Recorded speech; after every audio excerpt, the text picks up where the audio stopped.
સુરતના ઈએસઆઈસી કામદાર વીમા હોસ્પિટલમાં હાઉસકીપિંગ કર્મચારીઓએ વિરોધ પ્રદર્શન કરી વર્ષોથી ફરજ બજાવતા કર્મચારીઓને કોઈપણ નોટિસ વિના નોકરીમાંથી છૂટા કરી દેવાયા હોવાના આક્ષેપ સાથે કલેક્ટરને આવેદનપત્ર આપ્યું છે। સુરતના ઈએસઆઈસી કામદાર વીમા હોસ્પિટલમાં છેલ્લા 8 થી 9 વર્ષથી હાઉસકીપિંગનું કામ કરનાર આશરે 20 જેટલા કર્મચારીઓને અચાનક જ ફરજ મુક્ત કરી દેવાતા વિવાદ સર્જાયો છે। કર્મચારીએ આક્ષેપ કર્યો છે કે નવા આવેલા કોન્ટ્રાક્ટર દ્વારા કોઈપણ લેખિત નોટિસ કે પૂર્વ જાણ કર્યા વગર તેમની નોકરીમાંથી કાઢી મૂકવામાં આવ્યા છે। કર્મચારીઓના જણાવ્યા મુજબ તેમને દર મહિને 17,000 રૂપિયાનો પગાર મળવો જોઈએ, પરંતુ માત્ર 10,000 રૂપિયા જ ચૂકવવામાં આવતા હતા। આ મામલે ઉચ્ચ કક્ષાએ રજૂઆત કરતા જ દેશભાવ રાખી તેમને છૂટા કરી દેવામાં આવ્યાનો આક્ષેપ કરવામાં આવ્યો છે। વર્ષોથી વફાદારીપૂર્વક સેવા આપતા શ્રમિકોને અચાનક નોકરીમાંથી દૂર કરાતા તેમના પરિવારના ભરણ પોષણનો પ્રશ્ન ઊભો થવા પામ્યો છે।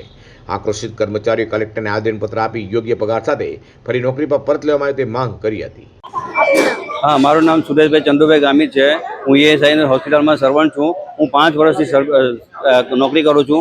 हवे अमे नवी होस्पिटल में आव्या छे सर्वंट तरीके अने नवी होस्पिटल में एटले अमारे 10,000 पगार हतो। ए लोकोए अमने 10,000 कीधो छे। एम अमारो पगार 16,000 17,000 आवतो हतो, पण अमारा खातामां 17,000 आवे एटले पैसा ए लोको अर्धा पैसा ए लोको मांगी लेता हता ए लोकोनी गणतरी प्रमाणे, अने अमने 8,000 9,000 10,000 एवा आवता हता।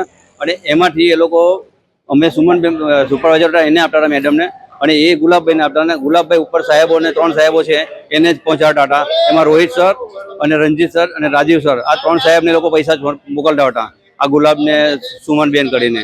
અને અમે જ્યારે અમને જાણ થઈ કે આવું થયું, અમે 3 મહિના સુધી પૈસા ચૂકવ્યા છે। અમને જાણ થઈ કે આવું થયું એટલે અમે ઉપર જાણ કરી, લેટર લખ્યા। એ લેટર લખવાનું પરિણામને આજે આ ભોગવવામાં આવ્યું છે અને અમને બહાર કાઢી મૂકવામાં આવે છે। જે નવો કોન્ટ્રાક્ટ આવ્યો છે એ કે અમને ઉપરથી પ્રેશર છે, ઉપરથી કોઈ જાતનું પ્રેશર નથી। આ 3 સાહેબ દ્વારા જ આ પ્રેશર છે અને એ લોકો કટકી ખાવા માટે આ લોકો આવું કરે છે।